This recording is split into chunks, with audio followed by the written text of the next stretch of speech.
We have another dragon story for you to enjoy, and it's called Dragon Was Terrible by Kelly DiPuccio.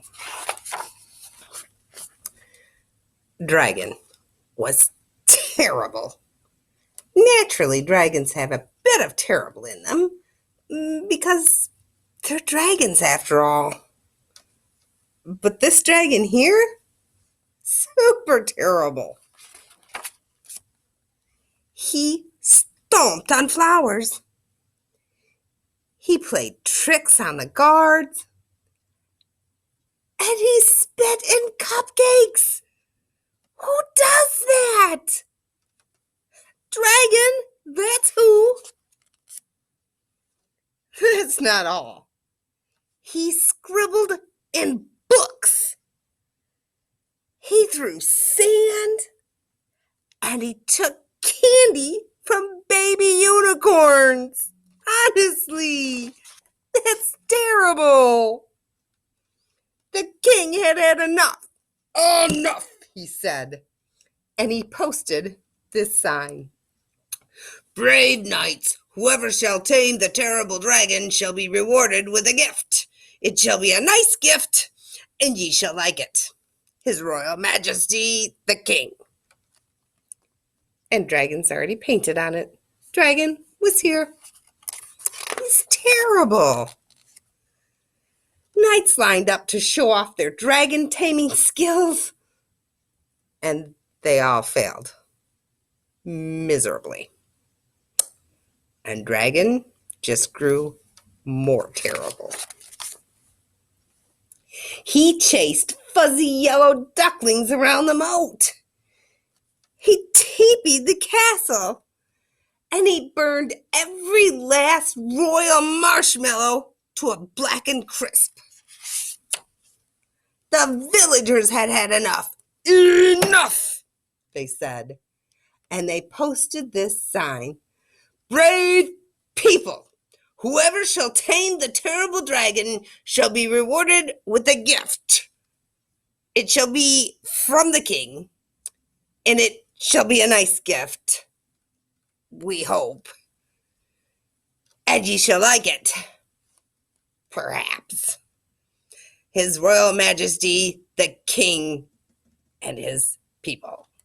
And look, dragon painted on it again. Dragon was here again. He's terrible.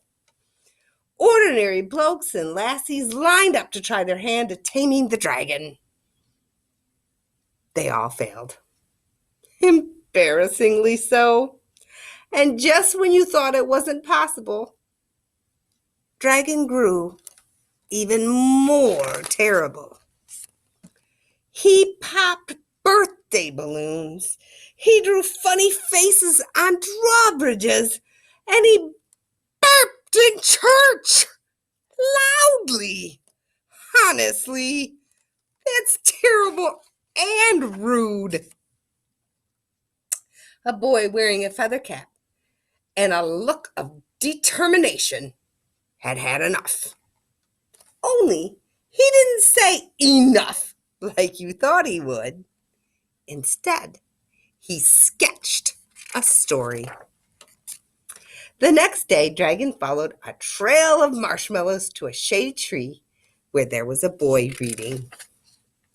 The boy spied the dragon out of the corner of his eye and began to read aloud in a booming voice. And then the brave dragon swooped in to save the princess, he said. Dragon stopped in his tracks. But the terrible knight pulled out his wicked sword. Dragon pretended not to listen. The brave dragon roared, and the fraidy cat knight trembled in his boots.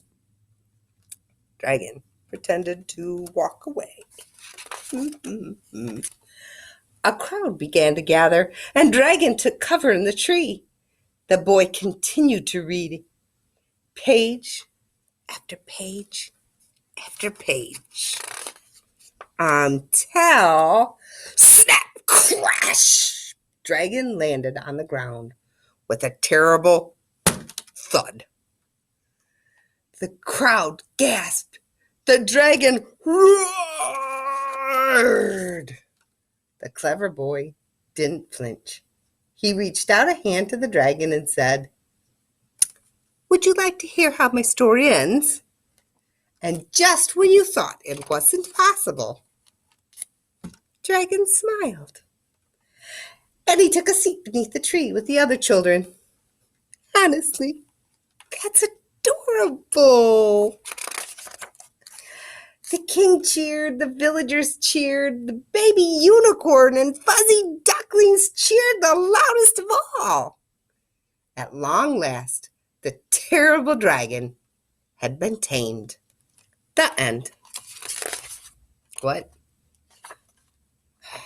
Wait. They want to know what about that reward. Oh, yeah, that. Let's see. The gift was a new friend. A nice dragon, of course. Hope you enjoy him. Have a wonderful day and enjoy another dragon story.